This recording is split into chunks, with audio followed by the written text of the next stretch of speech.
रामाचा खूप छान असा आणि पाणी नव्हतं त्याच्यामुळे हा डॅम बांधण्यात आला. चांगलं पाणी येऊ राहिलंय. राम राम मंडळी, स्वागत आहे नवीन ब्लॉग मध्ये. तर आजचा ब्लॉग खूप विशेष होणार आहे. आता सडनली एकदम अचानक प्लॅन झाला आमचा की नाशिकला फिरायला जायचं. कोणाचं हा कोणाचं नाही करता करता फायनली आता आम्ही चाललेलो आहे नाशिकला. ओके, तर चला आता रेल्वे स्टेशनला आलेलो आम्ही. आमची ट्रेन पण जर लेट झाली योगायोग. आता ट्रेनमध्ये तिकीट काढू तोपर्यंत बाकीचे विशाल आणि ऋषी येऊ राहिलेत. त्याच्यानंतर मग जाऊ. कुठं जायचं आपल्याला दर्शक एक्सप्लेन करून सांगतात का. आणि ह्या प्लॅन मध्ये कधी पण ट्विस्ट येऊ शकतो. कोणता चेंज होणार आहे टायमावर. टायमावर सांगत नाही आम्ही काय नाही. ओके, बिल्डिंगचं काम चाललं इथं आपली ते एकदम भारी व्हिला चाललेली आहे, तयार करायचं व्हिलायचं. आणि ही ट्रेन आहे ती आमच्या पंजोबाच्या काळात होती, त्यांनीच तयार केलेली आहे. आणि बाकीचे रेल्वे स्टेशन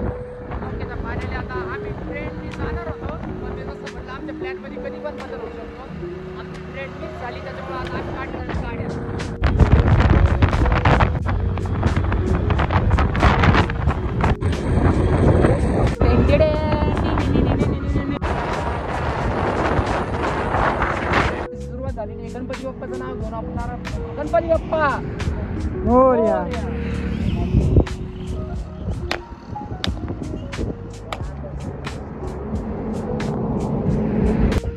ओके, ये बच्चा किसका है नारळ खाने वाला? ये बच्चा किसका है?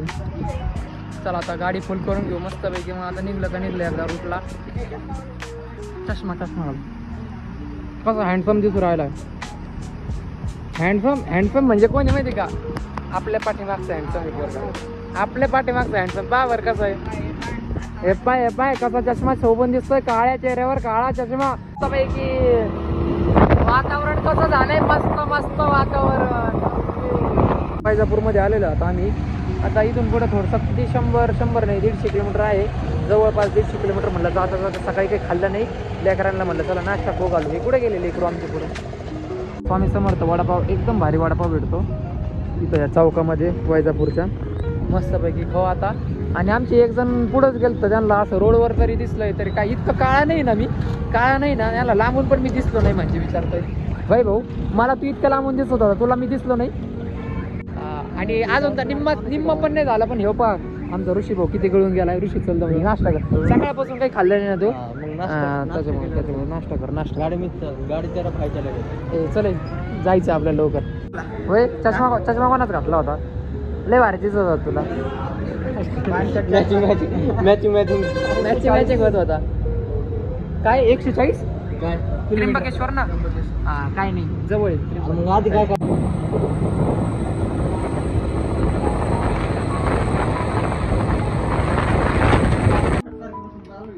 ओके, तर फायनल आता इथं थांबलो आम्ही चहा पिण्यासाठी. आता नाशिक आहे किती आम्हाला 50 किलोमीटर राहिलंय. आणि हा रोड चांगला होता म्हणजे एकदम, त्याच्यामुळे काही प्रॉब्लेम नाही आला. लवकर अंतर कटलं आमचं. अच्छा, त्याच्यानंतर आता बसलो चहा बी पिऊ. त्याच्यानंतर पुढचा प्रवास सुरू करू. आणि खूप 7-8 तारखेपासून पाऊस चालू आहे. पण आम्ही आलोय पण त्याच्यामुळे पाऊस नाही. 50 किलोमीटर आहे. असं गाडीवर होतं ना तर कानात हवा जवळ असं किर्र होऊ राहिले. फोन चार्जिंगला लावते तर चार्जिंग नाही. ओके, त्याला चहा पाणी झालंय सगळं. आता चालू पुढं. इथं थांबलो होतं दर्शक हे लगेच थांबली तर फोटो काढायला. अरे पुढं किती लोकेशन फोटो काढायला.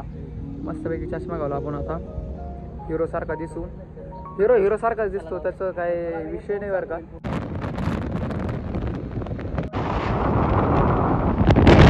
ओके, तर फायनली मित्रांनो आता आम्ही आलेलो आहे नाशिकला. आणि नाशिक एकदम आमच्या 4-5 किलोमीटर आहे. आम्ही जात होतो आणि इथं आम्हाला एक ब्रिज दिसला आणि त्याच्यावर एक डॅम आहे. तर त्यासाठीच आम्ही थांबलो इथं. दर्शिक फ्रेश बीच झालो आणि मस्तपैकी आता कानातून अशी हवा गेली ना, कारण की काही हेल्मेट काही घातलं नव्हतं. मस्त एकदम वातावरण आता. ओके, तर मस्तपैकी आता आपण पाहू शकता तिथं समोर डॅम आहे. अरे हे नदी का सिटीचं पाणी जाते का मला कळायला. तर मित्रांनो आता आपण नाशिकमध्ये आलेलो आहे. आणि हा जो मागचा डॅम पाहतो ना तो माझ्या पंजोबाने बांधलेला आहे. 1987 साली पाणी नव्हतं त्याच्यामुळे हा डॅम बांधण्यात आला होता. तो पाहण्यासाठी आता मला पहिल्यांदा आयुष्यात असा मौका भेटला माझ्या पंजोबाची कलाकृती पाहायला. कोण होता माझा पंजोबा? तिनेच बांधलेला आहे का? ओके, तर फायनल आता इथं आम्ही थोडेफार फोटो काढले. असं वाटतंय नुसते फोटोच काढत बसावं, पण एका जागेवर तरी किती वेळेस फोटो काढा. दुसरी लोकेशनला जाऊ तिथं फोटो काढू. एक पोस्ट द्यायची 10 लोकेशनवर. असंच असतं पोरांचं. त्यांना येतच नाही दुसरं असं हाताची घडी बसायची बस तितकेच फोटो. बरं चला आता यांचं तर कधी होणारच नाही आहे, यांना असं जाटावं लागतं बायल्यासारखं. खंड्या चिम्या गोम्या हाईक. ओके पावसाची रिमझिम यूज राहिली, हेल्मेट घातली मगर हम गरीब आहे, हमारे पास हेल्मेट ही नाही आहे. फोनला तुझं जास्त नाही गर्दी नसते, जास्त गर्दी नसती, थोडंसं फिरायला हवी. केवनचे आहे तिथं गुफांचे आणि टेकडी पण आहे. 1 तास तरी लागेल समजा, किती 7 किलोमीटर आहे. हा नाही फिरायला 1 तास, फिरायला अर्धा तास लय झालं तिथं. हा तिथं गेल्यावर बघू. हा लय लहान होत तेव्हा आपण गेलतो. आता आपण तपोवनकडे चाललेलो आहे आणि असा रोड आहे मस्त पैकी. आणि जिकडे पाहा तिकडे झाडाची, मी चष्मा लावतो कसं चष्म्याने मी एकदम दूर दिसतो.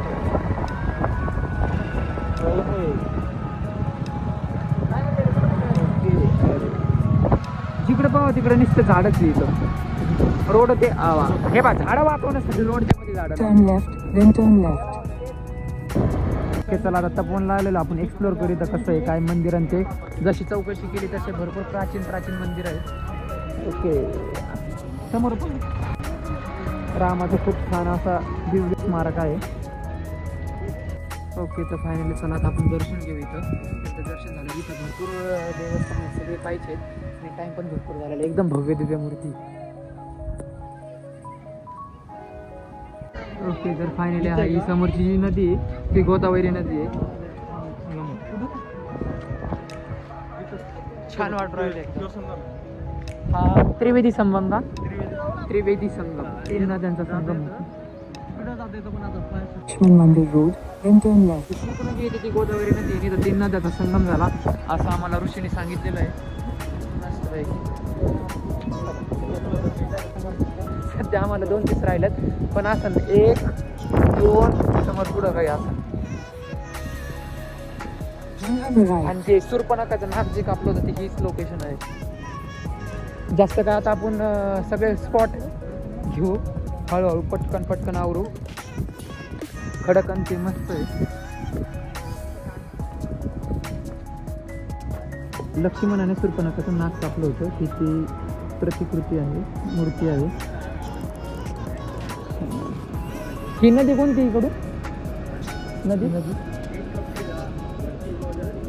ती कपिला, इथं गोदावरी आणि तिकडं पलीकडं म्हणजे 2 नदीचा संगम. त्रिवेणी संगम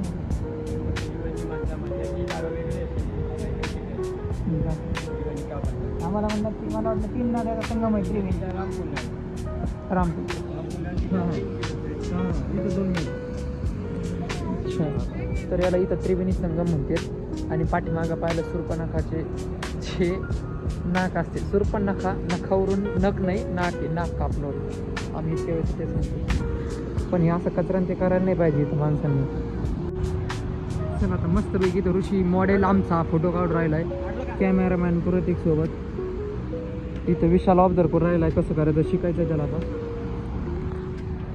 फोटो बिटो काढू, बाकीचं समोर पण आहे खूप पाहण्याजोगं. पुढे पाहू आपण काय अजून काही नाही.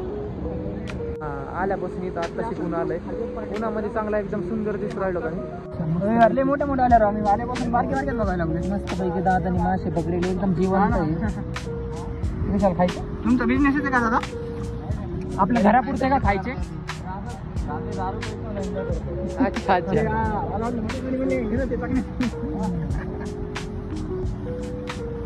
चला चांगलं पाणी येऊ राहिले.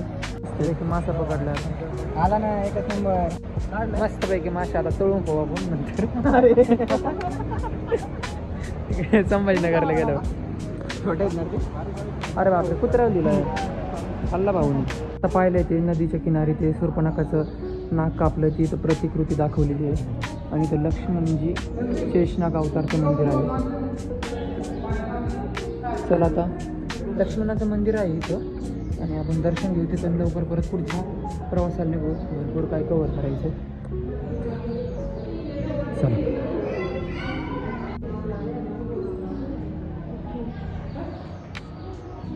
सीतामाया आणि लक्ष्मणजी वनवासाला गेले तेव्हातले इथे असे दृश्य इथं दाखवलेले आहेत, काय झालंय कोणत्या याच्यात.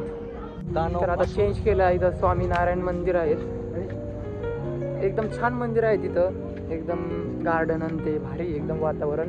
ते पाहण्यासाठी आलं आम्ही आता. ठीक आहे, चला आता दर्शन ते घेऊ. दर्शन ते ऋषीच्या फोनमधून अशी केबल मी चार्जिंग घेऊ राहिले. इतकी गरिबी आली, काय करा आयफोन असल्यावर. हे पा अशी परिस्थिती, वायर थ्रू चार्जिंग. इथं महादेवाची एकदम अशी छान मूर्ती आहे. म्हटलं गार्डन ते एकदम भारी, किती छान आहे. इथं अग्निमंथनची त्यांनी अशी थीम तयार केलेली, अग्निमंथनची थीम भारी वाटते. ओके, मागचं वातावरण एकदम भारी आहे, दिसतोय पण आपण छान. ते पहा, हे दाखव, ते पहा वातावरण, ते दाखव. मेन म्हणजे आपण आता वरती चला. तुम्ही थोडंसं लेट करा, म्हणजे लेट नाही, थोडंसं वेट करा. ओके, चला आता आपण वरती आलेलो आहे. आणि वरती आल्यावर जे मंदिर आहे तुम्ही पाहिलं ना, ते पहा मंदिर, याला म्हणतात मंदिर. आणि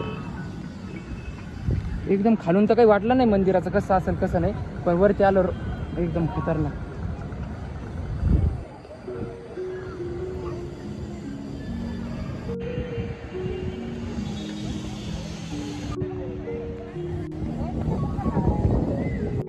मंदिराच्या आतमध्ये असं आलोय. त्याच्यातलं सगळं प्रत्येक खांबावर काही ना काही दृश्य गेलेले. तरी पण फोटो ते अलाउड नव्हते, तरी पण काढले मी. छान फोटो मस्त होतं एकदम. आतमधून जेव्हा बाहेर आला ना, वेगळंच वातावरण झालं. फोटो आणि आतमध्ये गेल्यावर अशी जी वेगळीच वाईब आली, एकदम पॉझिटिव्ह वाईब, जी की विशाल कडून येत असती. निगेटिव्ह वाईब, निगेटिव्ह वाईब म्हणलो. लग्नात कसं नवरदेव पाया पडायला कसं चाललंय तसं एकदम गमच्या बिमच्या, पांढरा शर्ट बीट, जसं काय लग्न झालंय. पोरगी कुठे विशाल? हा लाजला ना ते, बघ ना, सोडून आला तिला. हसलं ना. ओके, चला तरी फिरून येऊ ना मंदिरांचे. सगळ्या देवाचं त्याचं, तुकाराम महाराजांचं, एकनाथ महाराजांचं, ज्ञानेश्वर महाराजांचं फक्त भरपूर वेळ झाला इथं. आणि पुढे पण जायचं आम्हाला परत, पण इथलं वातावरण ते आणि मंदिर ते एकदम भारी, इथून निघूच वाटून नाही राहिलं. खूप छान, प्रेम मंदिरासारखंच आहे. जरा म्हणजे बऱ्यापैकी चांगलं आहे त्यासारखंच. नवीन फोन घेतलेला आहे, त्याच्यामुळे फोटोग्राफरकडे आम्ही हे करतोय, फोटो काढण्यासाठी वेटिंग करून राहिलो. बिझी माणसं नसते. एवढा लो. ओके, चला आता मंदिराला रामकृष्ण हरी करून आपण आता दुसऱ्या प्रवासाला निघू. इथून काही निघायचं मन होतच नव्हतं, पण चला आता पुढं जायचं म्हणलं. 7 वाजता आरतीला पण जायचं आहे, त्याच्यामुळं जावं तर लागेल.